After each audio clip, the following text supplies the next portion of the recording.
Guys, welcome back to the channel. ഇന്ന് നമ്മൾ കാണാൻ പോകുന്നത് ഡിയർ ഫാദർ എന്ന സിനിമയാണ്. കഥ ആരംഭിക്കുന്നത് ഒരു സൊസൈറ്റിയിൽ നിന്നാണ്. രാത്രിയിൽ വാച്ച്മാൻ തന്റെ ഭാര്യയോട് ഫോണിൽ സംസാരിച്ചുകൊണ്ടിരിക്കുമ്പോൾ പെട്ടെന്നൊരു പ്രായമായ ആൾ മുകളിൽ നിന്ന് ഒരു കാറിന്റെ മുകളിലേക്ക് വീഴുന്നു.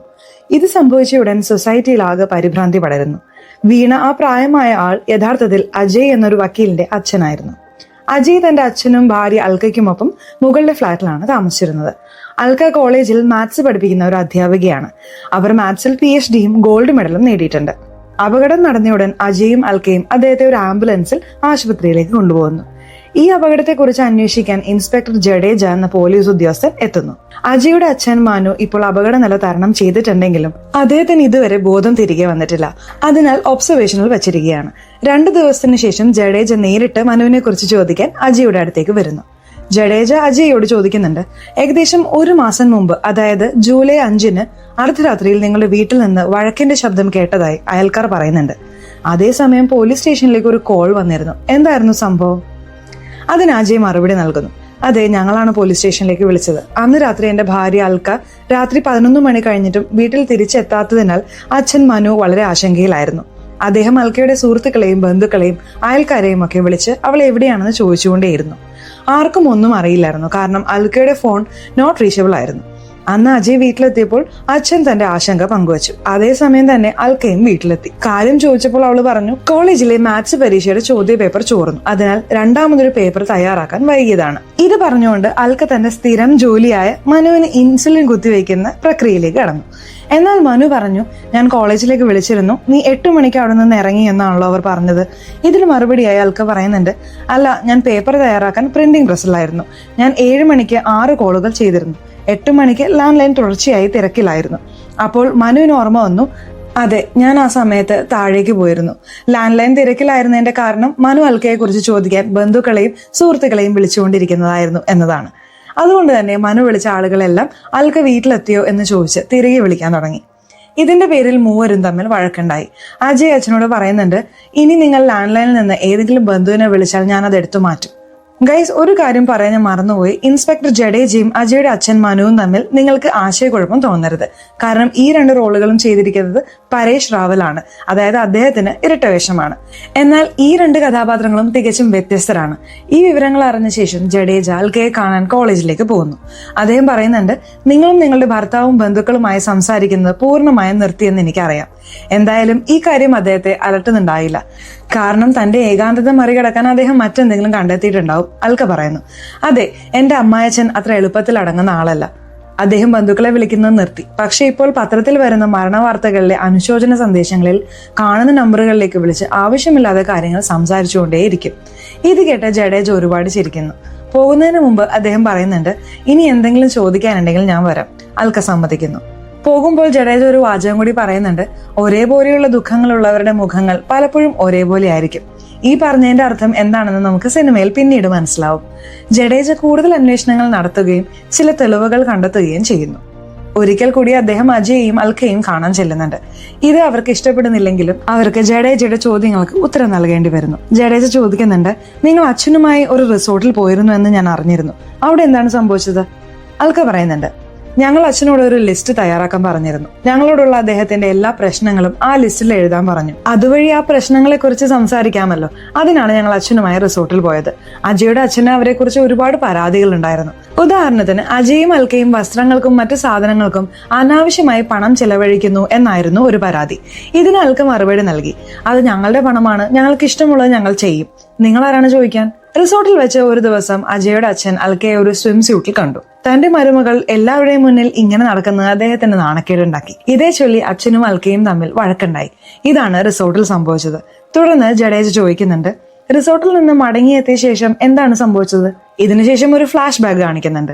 അൽക്കയുടെ ഫോണിലേക്ക് ഒരു റിയൽ എസ്റ്റേറ്റ് ഏജന്റിന്റെ കോൾ വരുന്നത് അജയുടെ അച്ഛൻ കാണുന്നു. യഥാർത്ഥത്തിൽ അൽക്ക ഒരു പുതിയ വീട് വാങ്ങാൻ പദ്ധതി ഇടുകയായിരുന്നു. അതായത് അജയുടെ അച്ഛനിൽ നിന്ന് പൂർണ്ണമായും വേർപിരിയാൻ അവൾ ആഗ്രഹിച്ചിരുന്നു. ഈ കാര്യം അവൾ അജയനോട് പറയുന്നില്ല. എന്നാൽ അജയനെ തന്റെ ഭാഗത്ത് നിർത്താനായി അച്ഛൻ നൽകിയ ഒരു വാച്ച് അവൾ അജയ്ക്ക് സമ്മാനമായി നൽകുന്നു. അവൾ അജയനോട് സ്വകാര്യമായി പറയുന്നുണ്ട്, നിങ്ങളുടെ അച്ഛൻ ഒരു ഗൂഢാലോചന നടത്തുകയാണ്. അദ്ദേഹത്തിന് എന്നെ ഒട്ടും ഇഷ്ടമല്ല. അദ്ദേഹത്തിന്റെ മനസ്സിൽ എനിക്കെതിരെ എന്ത് വിഷമാണെന്ന് അറിഞ്ഞിരിക്കുന്നതെന്ന് അറിയാൻ നിങ്ങൾ അദ്ദേഹത്തോടൊപ്പം മദ്യപിക്കുക, അപ്പോൾ അറിയാം. അജയ്ക്ക് താല്പര്യമില്ലായിരുന്നെങ്കിലും അൽക്കയുടെ നിർബന്ധപ്രകാരം അവൻ അത് ചെയ്യുന്നു. ഒരുപാട് നാളുകൾക്ക് ശേഷം മകൻ തന്നോടൊപ്പം സമയം ചെലവഴിക്കുന്നത് കണ്ട് അജയുടെ അച്ഛൻ വളരെ സന്തോഷിക്കുന്നു. മദ്യപിക്കുന്നതിനിടയിൽ പ്രതീക്ഷിച്ചതുപോലെ അജയുടെ അച്ഛൻ അൽക്കയെക്കുറിച്ച് സംസാരിക്കാൻ തുടങ്ങുന്നു. അദ്ദേഹം പറയുന്നുണ്ട്, അൽക്ക എന്നെ നന്നായി നോക്കുന്നു, കൃത്യസമയത്ത് മരുന്നുകളും കുത്തിവയ്പ്പുകളും നൽകുന്നുണ്ട്. പക്ഷേ അവളിൽ എനിക്ക് ഇഷ്ടമല്ലാത്ത ചില കാര്യങ്ങളുണ്ട്. മോനെ, അവൾ നിന്നെ എന്നിൽ നിന്ന് അകറ്റുമോ എന്ന് ഞാൻ ഭയപ്പെടുന്നു. അതോടൊപ്പം അജയ്ക്കും അൽക്കയ്ക്കും ഒരു കുഞ്ഞു വേണമെന്നും തനിക്കൊരു മുത്തശ്ശനാകണമെന്നും അവർക്കൊരു കുടുംബം ഉണ്ടാകണമെന്നും അദ്ദേഹം ആഗ്രഹിച്ചിരുന്നു. സംഭാഷണം മുറുകി. അജയുടെ അച്ഛൻ മകനെ പെൺകോന്നൻ എന്ന് വിളിക്കുന്നു. ഇത് കേട്ട അജയ്ക്ക് ഒട്ടും ഇഷ്ടപ്പെടുന്നില്ല. അച്ഛൻ എന്താണ് വിശദീകരിക്കാൻ ശ്രമിക്കുന്നതെന്ന് മനസ്സിലാക്കാതെ അവൻ ദേഷ്യപ്പെടുന്നുണ്ട്. നിങ്ങൾക്ക് ശരിക്കും അൽക്കയെ വെറുപ്പാണ്. ഇങ്ങനെ തുടർന്നാൽ ഞങ്ങൾക്ക് താല്പര്യമില്ലെങ്കിലും ഞങ്ങൾ നിങ്ങളിൽ നിന്ന് വേർപിരിയും. ഇത് കേട്ട പാവം അച്ഛൻ വളരെ ദുഃഖിതനാവുന്നുണ്ട്. ഇതോടെ കഥ തിരികെ പ്രസന്റിലേക്ക് വരുന്നു. അജയ് ദേഷ്യത്തോടെ ജഡേജയോട് ചോദിക്കുന്നുണ്ട്, ഈ സ്വകാര്യ കാര്യങ്ങൾക്കെല്ലാം അച്ഛന്റെ അപകടവുമായി എന്ത് ബന്ധം? അദ്ദേഹം അന്ന് രാത്രി മദ്യലഹരിയിൽ താഴെ വീണതാണ്. അപ്പോൾ ജഡേജ പറയുന്നുണ്ട്, അദ്ദേഹം മദ്യലഹരിയിൽ വീണതല്ല, ഇതൊരു അപകടമല്ല, മറിച്ച് ആത്മഹത്യയാണ്. നിങ്ങൾ നൽകിയ മാനസിക സമ്മർദ്ദം കാരണം അദ്ദേഹം തന്റെ ജീവിതം അവസാനിപ്പിക്കാൻ തീരുമാനിച്ചു. അതിനാൽ നിങ്ങളുടെ മേൽ ഒരു കേസ് വരുന്നുണ്ട്. ഇത് കേട്ട് അജയും അൽക്കയും ഞെട്ടിപ്പോകുന്നുണ്ട്. അജയ് ചോദിക്കുകയാണ്, എന്താ അസംബന്ധമാണ് നിങ്ങൾ പറയുന്നത്?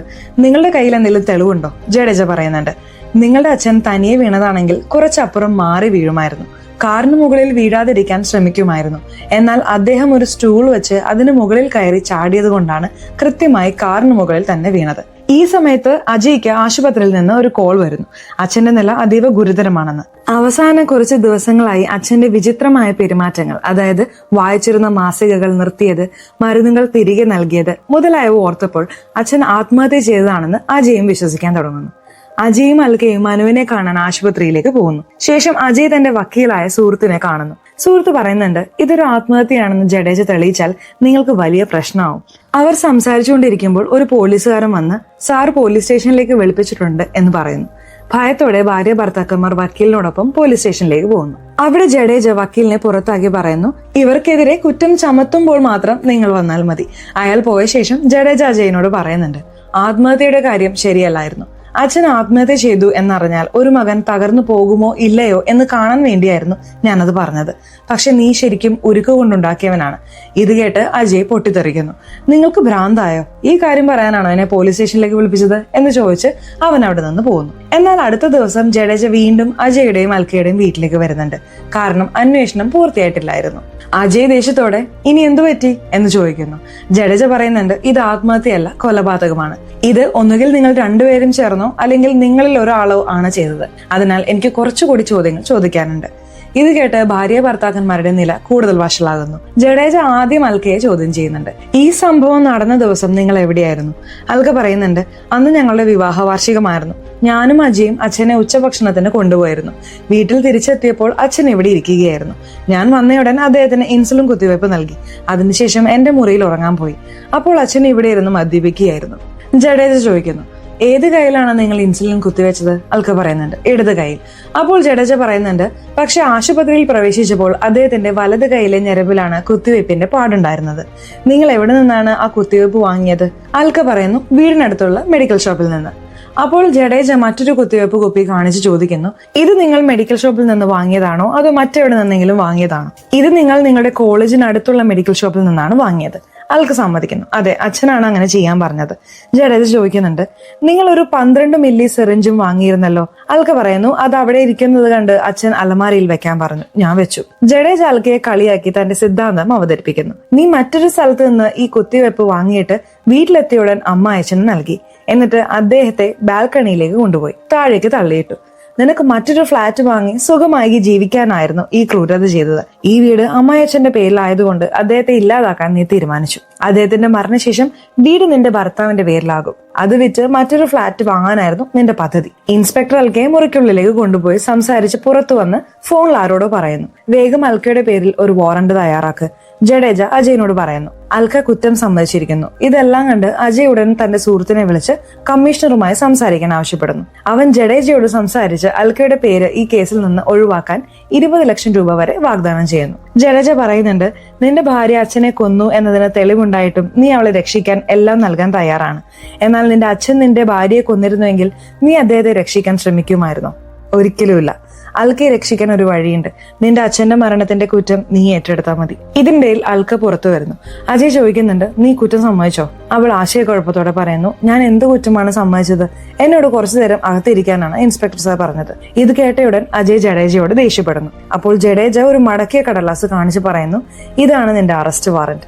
അൽക്കയല്ല, നീയാണ് യഥാർത്ഥ കുറ്റവാളി. ഇതാ തെളിവ്. ജഡേജ അജയിനോട് ബാൽക്കണിയിലെ കൈവരിയുടെ നട്ട് തുറക്കാൻ ഒരു സ്ക്രൂ ഡ്രൈവർ ആവശ്യപ്പെടുന്നു. അജയ് അടുത്തിടെ കൈവരിക്ക് പെയിന്റ് അടിച്ചിരുന്നു.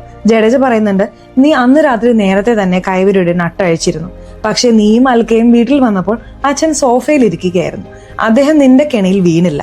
അതിനാൽ നീ അൽക്കയുടെ മുറിയിലേക്ക് പോയ ഉടൻ അച്ഛനെ കൈവരിയിലൂടെ താഴേക്ക് തള്ളിയിട്ടു. ഇത് കേട്ട് അജയ് പൊട്ടിക്കരഞ്ഞുകൊണ്ട് പറയുന്നുണ്ട്, ഞാൻ ഒന്നും ചെയ്തിട്ടില്ല, എനിക്ക് എങ്ങനെ അച്ഛനെ കൊല്ലാൻ കഴിയും?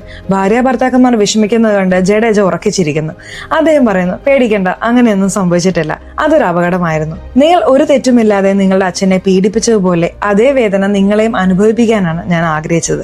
ഈ കടലാസ് അറസ്റ്റ് വാറന്റ് അല്ല, നിങ്ങളുടെ അച്ഛന്റെ മൊഴിയാണ്. അദ്ദേഹത്തിന് ബോധം തെളിഞ്ഞു.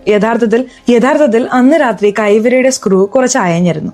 അജയുടെ അച്ഛൻ അതൊരു സ്ക്രൂ ഡ്രൈവർ ഉപയോഗിച്ച് മുറുക്കാൻ ശ്രമിച്ചു. ബാൽക്കണിയിലെ ബൾബ് കേടായിരുന്നു. അതിനാൽ അദ്ദേഹം ഒരു സ്റ്റൂളിൽ കയറി അത് ശരിയാക്കാൻ ശ്രമിച്ചപ്പോൾ ഇലക്ട്രിക് ഷോക്ക് അടിച്ച് താഴെ വീഴുകയായിരുന്നു. അൽക്ക ചോദിക്കുന്നുണ്ട്, അപ്പോൾ ആ 12 മില്ലി സിറിഞ്ചിന്റെയും കുത്തിവയ്പ്പിന്റെയും കാര്യമോ? ജഡേജ പറയുന്നു, നിങ്ങളുടെ അമ്മായച്ചന്റെ മൊഴി അനുസരിച്ച് ആ സിറിഞ്ച് തോട്ടക്കാരൻ ചെടികളിൽ മരുന്ന് തളിക്കാൻ നൽകിയതായിരുന്നു. അടുത്തുള്ള മെഡിക്കൽ ഷോപ്പിൽ നിന്ന് വരും ദിവസങ്ങളിൽ ഇൻസുലിൻ കിട്ടാൻ സാധ്യതയില്ലെന്ന് അദ്ദേഹം അറിഞ്ഞിരുന്നു. അതുകൊണ്ടാണ് മറ്റൊരു മെഡിക്കൽ ഷോപ്പിൽ നിന്ന് കൂടുതൽ കുത്തിവയ്പ്പുകൾ വാങ്ങാൻ അദ്ദേഹം നിങ്ങളോട് ആവശ്യപ്പെട്ടത്. ജഡേജ പറയുന്നുണ്ട്, മാതാപിതാക്കൾക്ക് പ്രായമാകുമ്പോൾ മക്കൾ അവരുടെ മാതാപിതാക്കളായി മാറുകയും അവരെ സ്വന്തം മക്കളെ പോലെ വളർത്തുകയും ചെയ്യേണ്ടത് നമ്മുടെ കടമയാണ്. അവർക്ക് സംസാരിക്കാനും കൂടെയിരിക്കാനും അവരെ മനസ്സിലാക്കാനും ഒരാൾ വേണം. വാർദ്ധക്യം വളരെ ബുദ്ധിമുട്ടേറിയതാണ്. ശരീരം താങ്ങാത്തപ്പോൾ വിഷാദം വരും. മരണം മുന്നിൽ കാണുമ്പോൾ മക്കൾ കൂടെയില്ലെങ്കിൽ പിന്നെ ജീവിതം കൊണ്ട് എന്ത് പ്രയോജനം? അതിനാൽ ആ സമയത്ത് മക്കൾ മാതാപിതാക്കളെ കുട്ടികളെ പോലെ പരിപാലിക്കണം. ഇതിനിടയിൽ മറ്റൊരു പോലീസുകാരൻ വന്ന് കമ്മീഷണർ വിളിക്കുന്നുണ്ടെന്ന് ജഡേജയോട് പറയുന്നു. കമ്മീഷണർ അദ്ദേഹത്തെ ശാസിക്കുന്നു. ഇങ്ങനെയുള്ള കാര്യങ്ങൾ ചെയ്യുന്നത് ഇത് നിങ്ങളുടെ ആദ്യത്തെ കേസല്ല. ഞാൻ മുമ്പ് നിങ്ങളോട് വിശദീകരിച്ചിട്ടുള്ളതാണ്. യഥാർത്ഥത്തിൽ അജയുടെ അച്ഛനെ പോലെ ജഡേജയും തന്റെ മകനുമായി അകൽച്ചയിലാണ്. അതുകൊണ്ടാണ് അദ്ദേഹത്തിന്റെ അജയുടെ അച്ഛന്റെ ദുഃഖം സ്വന്തം ദുഃഖമായി തോന്നിയത്. ജഡേജയുടെ വിരമിക്കലിന് ഇനി 2 മാസം മാത്രമേ ബാക്കിയുള്ളൂ. എന്നിട്ടും കമ്മീഷണർ അദ്ദേഹത്തിനെതിരെ അന്വേഷണത്തിന് ഉത്തരവിടുന്നു. പുറത്തിറങ്ങുമ്പോൾ ജഡേജയുടെ ഒരു സുഹൃത്ത് പറയുന്നുണ്ട്, 2 മാസം കൂടിയല്ലേ ഉള്ളൂ, സസ്പെൻഷനും അന്വേഷണത്തിനും പകരം വിരമിക്കുന്നതാണ് നല്ലത്. മറ്റൊരാളുടെ മകനെ നന്നാക്കുന്നതിന് പകരം സ്വന്തം മകനോട് സംസാരിച്ച് അവനെ നേരെയാക്ക്. ഇതായിരുന്നു കാരണം. ജഡേജ ആദ്യമായി അൽക്കയെ കണ്ടപ്പോൾ, നിങ്ങളെ കാണാൻ എന്റെ അമ്മായച്ചനെ പോലെയുണ്ട് എന്ന് അൽക്ക പറഞ്ഞപ്പോൾ, അതെ, ഒരേപോലെയുള്ള ദുഃഖമുള്ളവരുടെ മുഖങ്ങൾ പലപ്പോഴും ഒരേപോലെയായിരിക്കും എന്ന് ജഡേജ മറുപടി നൽകിയത്. അജയ്ക്കും അൽക്കയ്ക്കും തങ്ങളുടെ തെറ്റ് മനസ്സിലാവുന്നു. അവർ ജഡേജയ്ക്കെതിരായ പരാതി കമ്മീഷണറുടെ അടുത്ത് നിന്ന് പിൻവലിക്കുന്നു. അടുത്ത ദിവസം ആശുപത്രിയിൽ നിന്ന് സുഖം പ്രാപിച്ച അച്ഛനെ അവർ വീട്ടിലേക്ക് കൊണ്ടുവരുന്നു. അദ്ദേഹത്തോട് ക്ഷമ ചോദിക്കുന്നതിനോടൊപ്പം നന്ദിയും പറയുന്നു. ഈ സ്നേഹമായിരുന്നു അജയുടെ അച്ഛൻ തന്റെ മരുമകളിൽ നിന്നും മകനിൽ നിന്നും ആഗ്രഹിച്ചത്. അദ്ദേഹം ഇരുവരെയും കെട്ടിപ്പിടിക്കുന്നു. എന്നാൽ അതേസമയം പതിവ് പോലെ പണം ലാഭിക്കുന്നതിനെ കുറിച്ച് അജയ്ക്കും അൽക്കയ്ക്കും ഒരു പ്രഭാഷണവും നൽകുന്നു. ഈ സന്തോഷകരമായ അന്ത്യത്തോടെ ഈ സിനിമ ഇവിടെ അവസാനിക്കുന്നു. സിനിമ എങ്ങനെയുണ്ട്? ഇഷ്ടപ്പെട്ടോ? സിനിമയെ കുറിച്ചുള്ള നിങ്ങളുടെ അഭിപ്രായങ്ങൾ കമന്റ് ബോക്സിൽ രേഖപ്പെടുത്തണേ. അതുപോലെ ചാനൽ ഇതുവരെ സബ്സ്ക്രൈബ് ചെയ്തിട്ടില്ലാത്തവരാണെങ്കിൽ ചാനൽ ഒന്ന് സബ്സ്ക്രൈബ് ചെയ്തിട്ട് തൊട്ടടുത്തുള്ള ബെല്ലൈക്കൺ ഒന്ന് അമർത്തണേ. എന്നാലാണ് നമ്മൾ അപ്ലോഡ് ചെയ്യുന്ന വീഡിയോസ് ഉടനടി നിങ്ങളുടെ അരികിലേക്ക് എത്തുകയുള്ളൂ. സോ ഇനി അടുത്തൊരു വീഡിയോയുമായി വരുന്നവരെ ബൈ.